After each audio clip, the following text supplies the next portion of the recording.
Hello everyone, this is Just Plain Lucas with a brand new LEGO review. Haven't done one in a while. I thought that this was probably worth it. So this is the Mario and Standard Kart LEGO Mario Kart set. So it clocks in at 1,972 pieces, and I believe it was about $170. So if you know the average of 100 pieces per $10, you would know that it is actually below the average. So you're not even paying the Nintendo tax for it. So I think it's a really good deal. It's very highly detailed. And it's actually on a stand that I've never seen LEGO do before. So you can actually tilt the stand. I gotta be very careful that I don't screw something up. So you can get it to tilt forward, you can get it to tilt to the side, and you can also get it to turn around, and it turns very smoothly.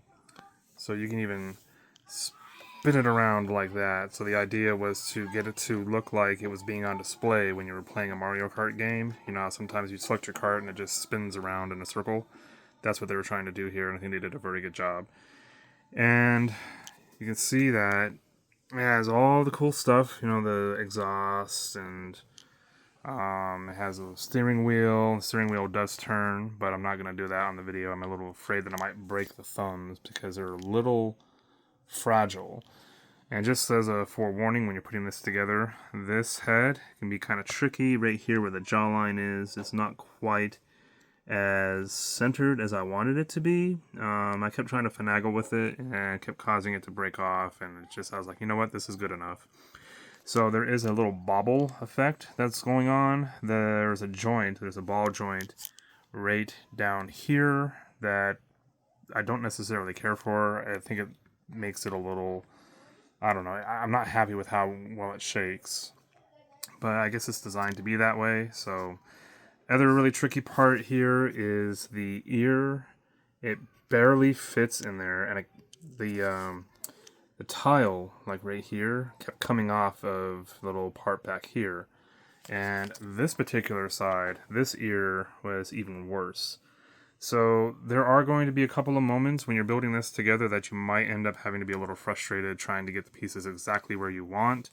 I just think that it was so hard to get the detail as well as they did when they did this. So still overall, it's very impressive.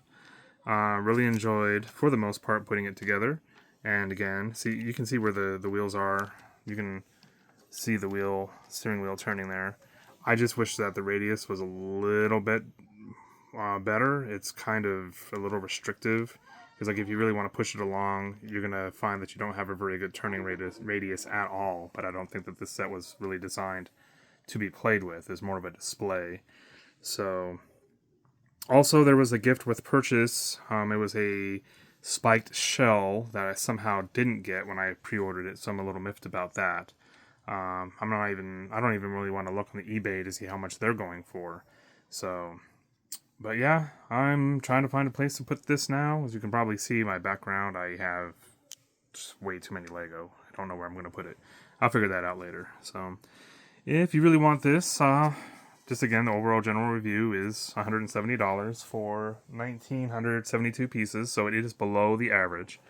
And just a side note to compare, the new Krusty Burger set that's coming out next month, that is a $210 for about 1,600 pieces, I think it was. So that's $50 overpriced.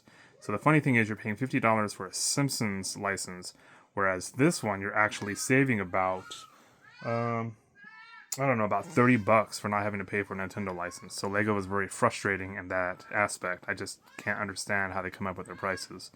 So anyway, I hope you enjoyed my review, and maybe I'll have another one next month. We'll see. Bye.